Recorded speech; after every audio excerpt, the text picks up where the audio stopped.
यदि वह स्वीकार कर लें तो अच्छी बात है, और नहीं करें तो कोई बात नहीं, हम तो बता सकते हैं बस। 5 परमेष्ठी होते हैं, अरहंत, सिद्ध, आचार्य, उपाध्याय, साधु। इन 5 परमेष्ठियों में इनको किस अवस्था में आप छूते हैं? साइड पैंट वाली अवस्था में या धोती दुपट्टे सोले में? विशेष करके अरहंत सिद्ध परमेष्ठी जो है उनको किस अवस्था में छूते हैं? सोले के, बिना सोले के?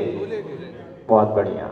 शुद्ध वस्त्र में सोले वाली अवस्था में हम अरहंत सिद्ध परमेष्ठी को छूते हैं। तो आचार्य परमेष्ठी और उपाध्याय परमेष्ठी और साधु परमेष्ठी को भी मेरी सोच के अनुसार सोले वाली अवस्था में ही छूना चाहिए।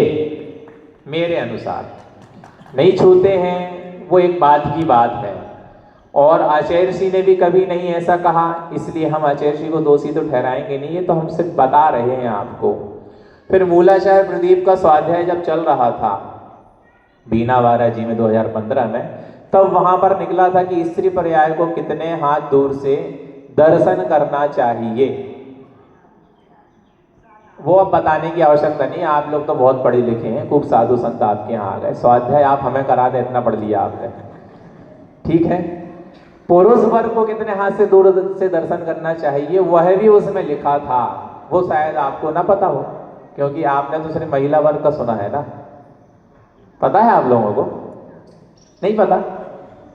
महिलाओं को ज्यादा पता होगा, वो ज्यादा स्वाध्याय सी रहे, बोल रहे थे ना, दूर से चिल्ला रहे थे, 7 हाथ 7 हाथ 7 हाथ। बताओ, 1 हाथ दूर से पुरुष वर्ग को दर्शन करना चाहिए, ऐसा मूलाचार्य प्रदीप में लिखा है, ठीक है। अब 1 हाथ दूर से दर्शन कर रहे हैं, भगवान के भी आप दर्शन करते ना, तो दर्शन करके तो 1 हाथ दूर से करेंगे तो छू तो सकते हैं, लेकिन हमारी सोच के अनुसार सोले के वस्त्र में छूना चाहिए। अब वैयवती कैसे करेंगे? 16 पहन के आएंगे क्या? तब तो छुए बिना तो वैयवती होती ही नहीं है। तो शुद्ध वस्त्र आपके होते नहीं हैं। क्यों नहीं होते?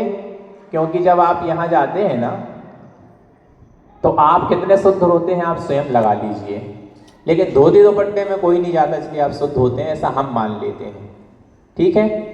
तो इस अवस्था में जाने के बाद यदि आप पूरे वस्त्र अलग करके और जाते हैं तो हम शुद्ध मानते हैं, और अगर पूरे वस्त्र पहन करके जाते हैं तो शुद्ध नहीं मानते। फिर उस अवस्था में यदि आप छूते हैं तो हमारे हिसाब से शास्त्र में कहीं लिखा नहीं है, शास्त्र में जो लिखा है वो आपको बता दिया, और शास्त्र में क्या लिखा है वो और सुन लीजिए।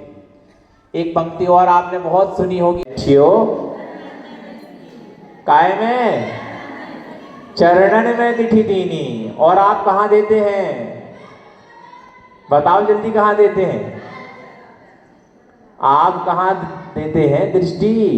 चरणन में दृष्टि को देना है। आपके जो आंखें हैं, दृष्टि, उसको चरणों में देने के लिए कहा गया है। पाठ करते करते जिनवाणी फट गई, लेकिन हमारी दृष्टि कहां जाती है बताओ तो?